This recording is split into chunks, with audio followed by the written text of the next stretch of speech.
Well, alrighty then.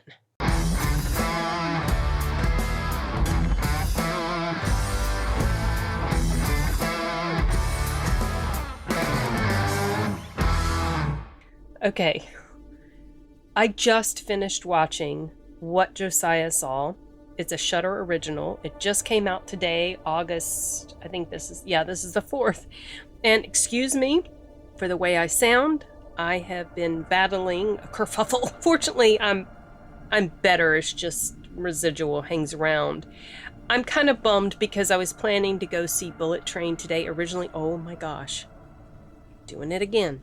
I was planning to go see Bullet Train today, but because I've been dealing with this, I decided not to, put it off to next week, but I wanted to do a movie review of some sort, so I decided that I would do a review for What Josiah Saw, and I just finished watching it, as I already said. It stars Robert Patrick, Nick Stahl, Scott Haze, who I don't know if I've ever seen him in anything. If I have, I don't remember, and an actress by the name of Kelli Garner, same thing for her. This movie is pretty intense. I can't quite say I like it, but that's not necessarily a negative because I don't want that to be any sort of negative reflection on the film itself. I definitely think it's worth a view, but I don't dislike it. It's kind of weird, y'all. I don't dislike it. I'm not crazy about it, but I think a lot of that is just because the subject matter is so freaking disturbing and you don't really figure out fully what it is until the ending. Now, the synopsis for this story says that family members come together to resolve old sins or atone for old sins or something like that. So I was under the impression that the entire movie was going to take place at their old homestead where they used to all live as kids. But that was not the case. The majority of the film takes place, well, I don't want to say majority. The film is broken up into like chapters, similar to a movie I recently saw. What the hell was that movie? I went and forgot. Oh, Nope. Jeez. Yeah, my brain ain't all there right now. It was broken up into chapters like that. So it starts off with Robert Patrick. He plays the character of Josiah. He's just think Peacemaker's father, except not quite as in-your-face nasty, but he's pretty bad. And he's really good at playing characters like that, which is a little bit eerie. Actually, I don't know why that picture is there, because that scene's not in the film. Anyway, whatever. So he's that type of character, right? Very overbearing, he's alcoholic, and he's cruel. And he lives at this old homestead's farm type area or whatever with his son. That son's name is Tommy, and that character's played by Scott Haze. He's a little bit behind. Robert Patrick belittles him for that, and so you feel really you get like this dynamic between them. You feel really sorry for Tommy, and he also belittles Tommy for believing in God. Years before, the matriarch of the family had killed herself. And so that left these huge scars, wounds on the family. But there's also other stuff that has been going on that has torn the family apart, that has caused this great turmoil in the lives of those that left, and also in the life of the one that stayed behind, Tommy, who stayed behind at the the homestead. The movie starts off very unsettling music, very unsettling score, and this happens throughout during certain scenes, especially as the climax is happening. Violin, stringy type stuff that just really kind of you feel the tension building inside you, and it set the mood. Now, it doesn't really get into full-on horror stuff until the very, very end. I mean, there are some things that happen here and there, little quick things that, like maybe a dream sequence or some stuff that happens with one of the characters during their little chapter moment of the movie. But it's horror, but it doesn't feel like it felt more like a character drama than anything else, with a little bit of violence thrown in. and horror elements and supposed supernatural elements thrown in, that really doesn't make up the bulk of it. Like I said, those other things, it's mostly about these people and the trauma that they've lived through, or the trauma that the trauma that they're dealing with because of things from their past. And I'm not going to get into specifics. I'm going to avoid spoilers because this just came out, and you'll start to piece together, I think, certain things as you go along. But I will tell you right now that this film has a lot of misdirection in it. A lot. Like, it happens at least 2 or 3 times. You think you've got it fully figured out, but then you don't really. I mean, it took at least 2 or 3 turns where I was like, oh, I know. Oh, okay. Oh. So once you think you've settled on it, that's not the case. There's a little bit more, some more twists and turns to go before you get to the very end. I am a little confused about at least one thing. I'm not entirely sure, and I went searching for like the ending explained to see if I could find the answer to that question. I have not, so it's possible that what really happened is a mixture of 2 different things, or I'm just misunderstanding something. But like I said, I'm not going to say. Maybe if you guys have watched it and you want to talk about it in the comments, we can. We'll just try to keep it spoiler free for people since it's such a brand new film. Anyway, like I said, backstory is given about well, not necessarily backstory, but like each family member got Tommy. Chapter starts off with Tommy and his father, Josiah. Then it moves on to Eli, played by Nick Stahl, which I thought was cool that Nick and Robert Patrick were in here, and I wondered if they shared any Terminator stories, but whatever. So Nick Stahl and his chapter, and boy, his character is just rough in here. Like, he is, and he looks weathered and worn down. Just Nick Stahl.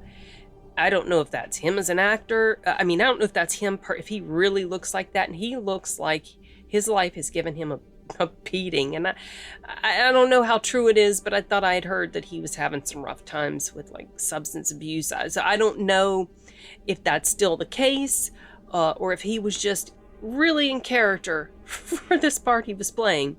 And then the next chapter is this Mary, the sister. She and Eli are twins, fraternal twins. And then the final chapter is when they're all together at the house. And that is like the final, when they all actually are there at the house together, that's like the final 25 minutes. It's not super long. And so once they're there, things really start to kind of build quickly, because up until that point, you guys, this is a really slow burn of a movie. It's 2 hours long. I don't know how long the credits were. They can have been terribly long, because it's not like this was huge on special effects or anything. So this movie clocks in right at about 2 hours. So it's pretty long. Might not be for everybody. Definitely a slow burn. Takes you quite a while to get there. I mostly watched it because it's Robert Patrick. I like Robert Patrick. I watch a lot of stuff he's in. And I saw this was new. He'd been talking about it on his Instagram or Twitter or something. And just, and it's Shudder. Great. I have access to it. I'm going to watch it. Since I can't see Bullet Train, I'm going to see this so I can do a review. So that's the main reason I watched it. Honestly, I would have probably eventually gotten around to it anyway, just because it's on Shudder. It's horror. It's got the horror label. But everyone in here, for the most part, they did an excellent job. The acting in here was really, really good.